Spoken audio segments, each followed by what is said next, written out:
When my mom was a little girl, she heard this wild rumor that she comes from a family of witches. So naturally, like any sane person, she wanted to get to the bottom of this. She graduated college with honors and went all in on studying the supernatural in a more scientific way.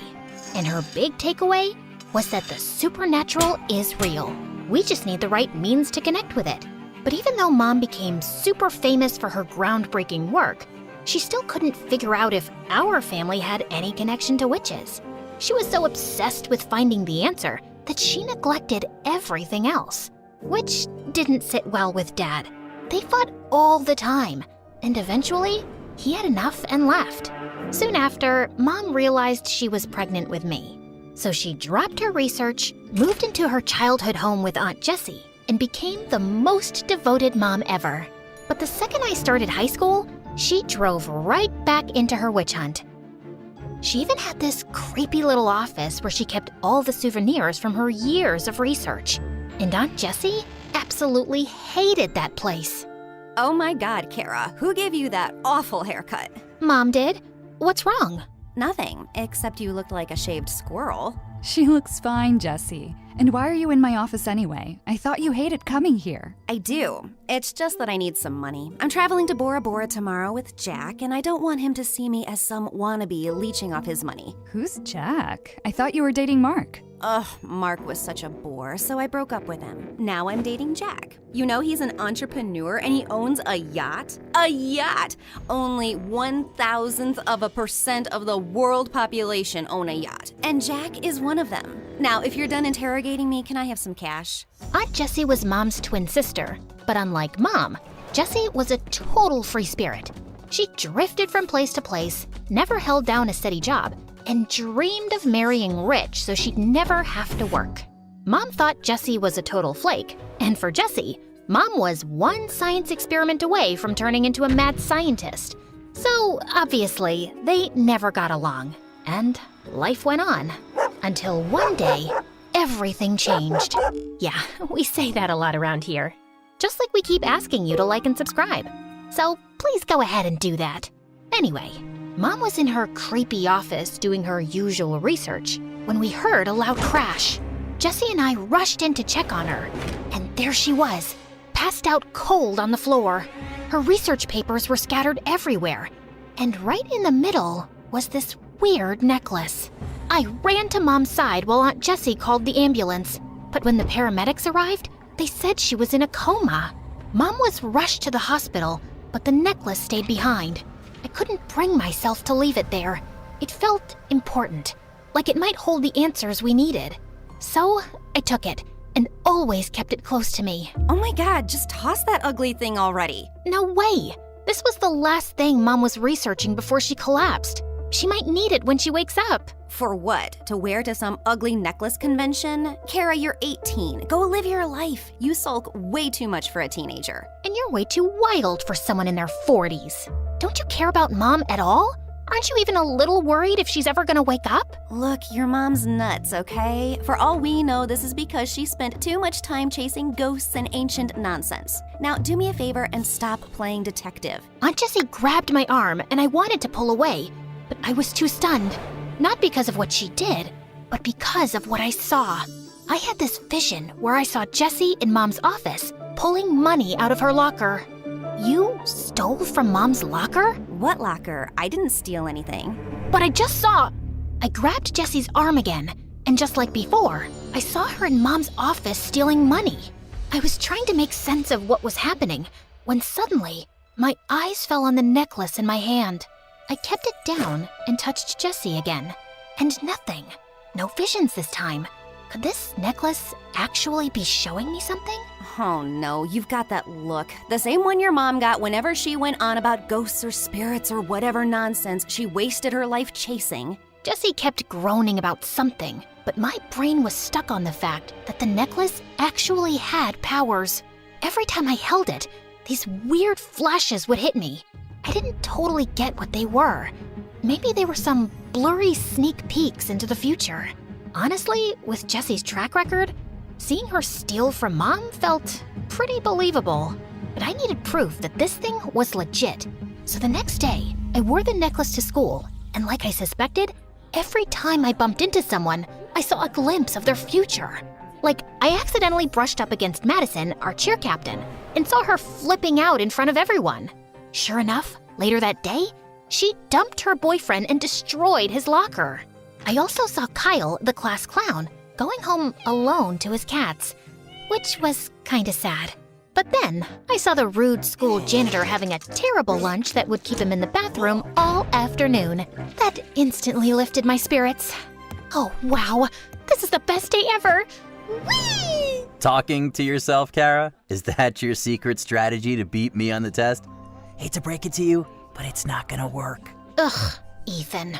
Of course he had to walk in and ruin my perfect day. Ethan is in my class, and he's probably the most perfect guy ever. Rich, popular, a face that looks like it was carved by angels, and of course, perfect grades. He's got it all. But here's the kicker.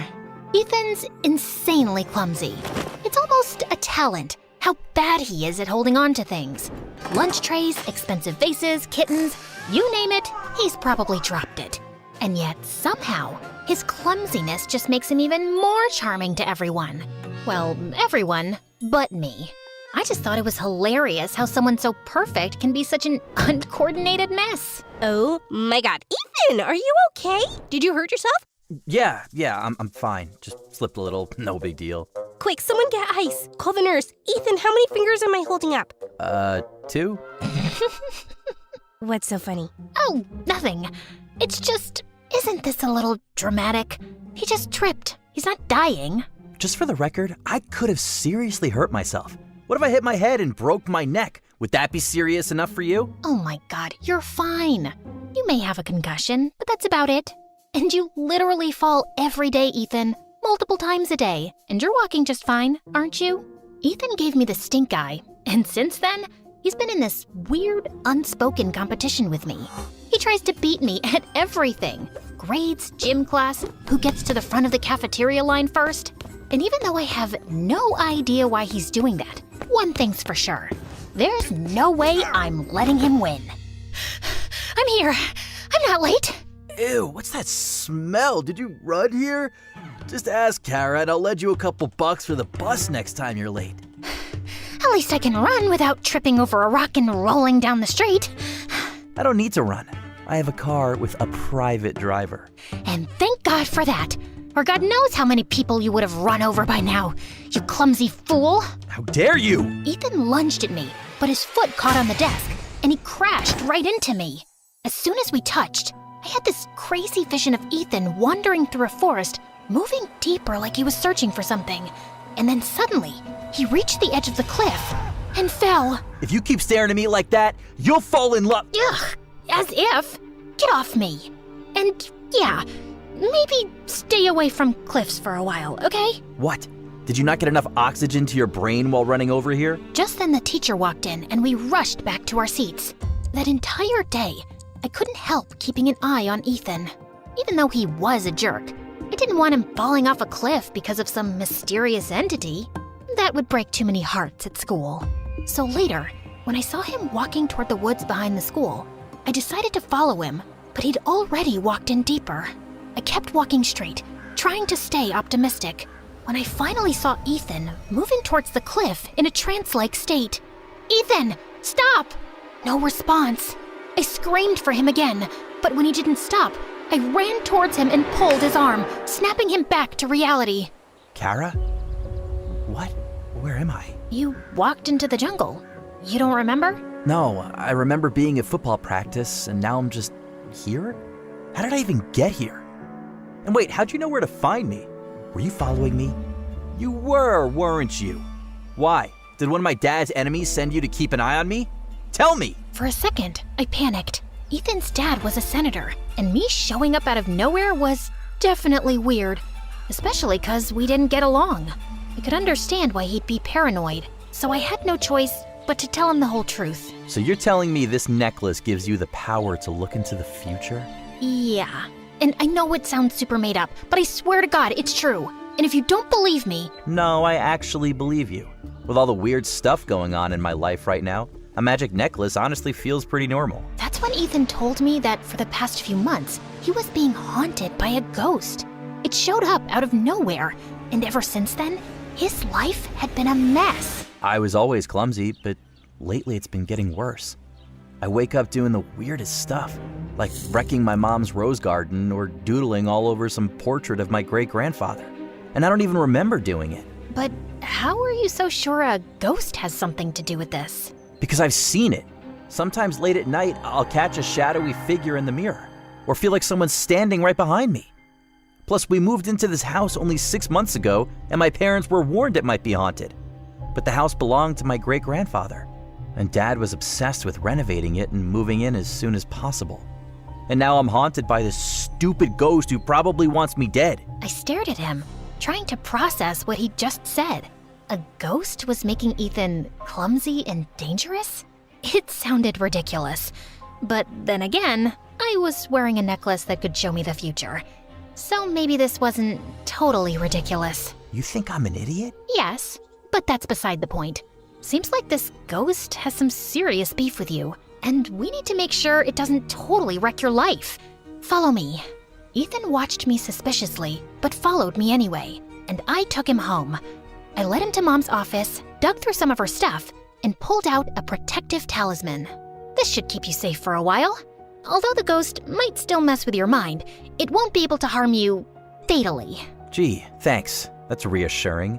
But how do you even know this stuff works? My mom was a researcher of the supernatural. I picked up a thing or two growing up in this chaos. That is, until she got sick. But I'm sure she'll be fine in no time. And this time when she's back, I'm not letting her out of my sight for even 1 second. At least you have that hope. I live in the same house as my parents, and I barely see them. Last month, when I kept waking up in random places around the house, my dad just hired a sleep specialist, then a psychiatrist, then a guard to lock my door at night. Not once did he ask me what was actually wrong. Just threw money at it until it looked fixed and I didn't cause any drama. That sounds rough, but I guess we all have our battles. I guess we do. Since then, Ethan and I were practically inseparable. Honestly, it wasn't by choice. Ethan was convinced he couldn't survive without me. And to be fair, he wasn't entirely wrong. At first, the things I saw ahead of time were small, like stopping him from burning his tongue on hot cocoa or mixing up sugar and salt. But as the week went on, things got way more intense. First, I saved him from falling into the fountain in the school courtyard. Then it was dodging a soccer ball that almost slammed into his face. But things got really serious during science class when he nearly mixed 2 dangerous chemicals together, and I had to jump out of my seat to stop him. It looks like every time I stop you from a disaster, the ghost just gets angrier and pushes you into an even bigger one. We need to stop this. Did you sprinkle salt along the floor right up against the walls of your room like I asked you to? That's the only way to keep the ghost out of your room. Of course I did. But the cleaning staff always sweeps it up and complains to my parents about the mess. They think I've lost my mind. Then ask one of your bodyguards to watch over you at night. You've got plenty of those, don't you? What am I, 5? My parents would think it's weird. You have to come up with a better solution. Like what? I can't watch you 24/7, Ethan. There's got to be another way. I have an idea. Ethan's brilliant idea was to sneak me into his massive walk-in closet overnight without anyone noticing. But why can't I just come in through the front door like a normal person? I mean, you're kind of popular. Don't you have friends coming over all the time? You mean those kids I hang with at school? They're only around because my dad's loaded. None of them are real friends. And even if they were, my dad's way too paranoid to let anyone in without running them through 100 security checks. Seriously, sneaking in is just easier. And way more claustrophobic. You'll survive. But it was tougher than it looked. Ethan's place was like a fortress. Big, sprawling gardens, guards crawling everywhere with dogs that would rip you apart. Even his closet was bigger than my room. So I slipped in and waited for Ethan while his guards patrolled the house. But with the blackout, the air felt heavy, and I started to feel dizzy. Before I knew it, everything went dark, and I passed out. When I opened my eyes, I wasn't in the closet anymore. Instead, I was standing in a dimly lit hallway with creaky wooden floors and walls lined with old paintings. Finally awake, Sleeping Beauty? I spun around to see a girl my age, dressed like she had just walked out of a 19th century drama. What is this? Where am I? Who are you? Slow down, woman. One question at a time. You're having a dream, and I'm the ghost of this gorgeous house. You're the one haunting Ethan? Haunting is such a dramatic word. Let's just say I'm invested in his miserable little life. Why? Because I enjoy tormenting pretty boys. In life, I scarcely had the time for such amusements, but now, as a ghost, I can slip in and out of their lives as I please. It's one of the few pleasures I have left. Now, if you're done pestering me with questions, there's something important I need to show you.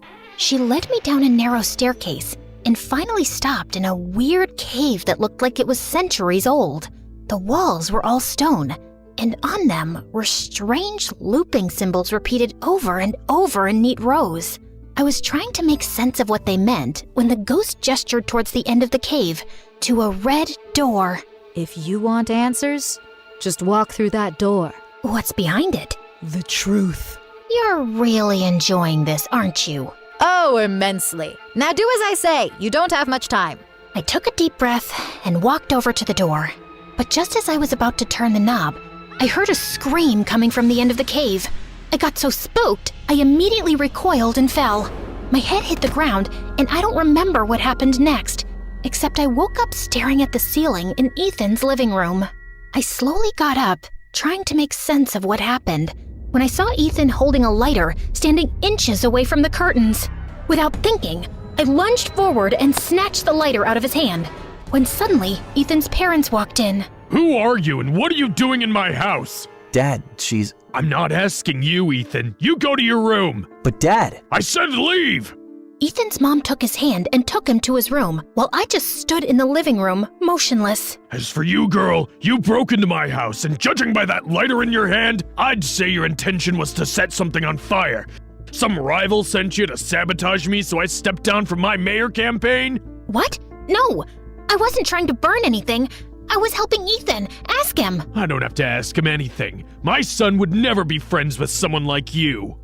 Excuse me, sir, but you're crossing a line here. I agree this whole thing looks suspicious, but I'm telling you the truth. You can call my aunt. She can vouch for me. Oh, I'm sure you have some accomplice ready to cover for you. Enough of this nonsense. You're not fooling me. Before I could argue any further, his dad pulled out his phone and called the police. And an hour later, I was sitting in the police station, feeling like the unluckiest person in the world. I was just about to lose my mind when Jesse burst through the doors and dragged me home. Of all the stupid, reckless, irresponsible things you could have done, Kara, you broke into someone's house? I didn't! Ethan called me there. He's my friend. So you're telling me you have rich friends like that guy Ethan, and you never told me? How could you do that? The least you should have done was to introduce me to his father. For the love of God, Jesse, his dad's married. Where are your morals? Who needs morals when you can be rich? And his dad's a politician, right? Everyone knows politicians are always looking for trophy wives. I'm sure I'd fit right in. Now do me a favor and arrange a meeting. I will do no such thing, you freak. What? I'll talk to him after break. Tomorrow at school. I didn't, because Ethan didn't turn up at school the next day, which kind of had me worried. I even called him, but he didn't answer. So I thought he was just ignoring me after what happened with his dad last night.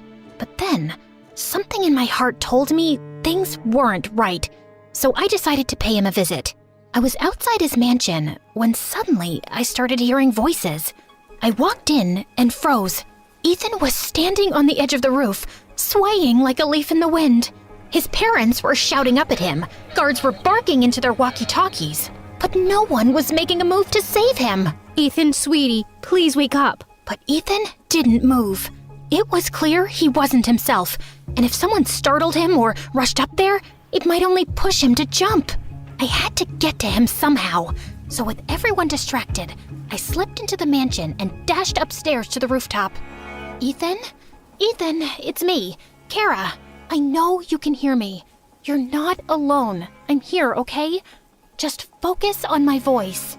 Ethan tilted his head slightly, like he was trying to place the sound. You're stronger than this.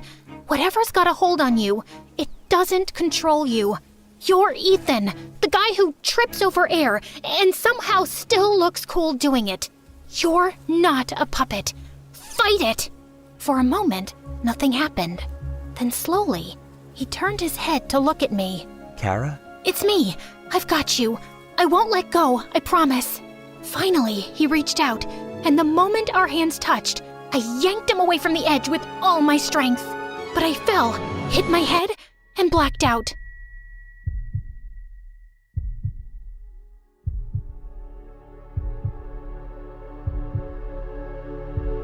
And when I woke up, I was in Ethan's room.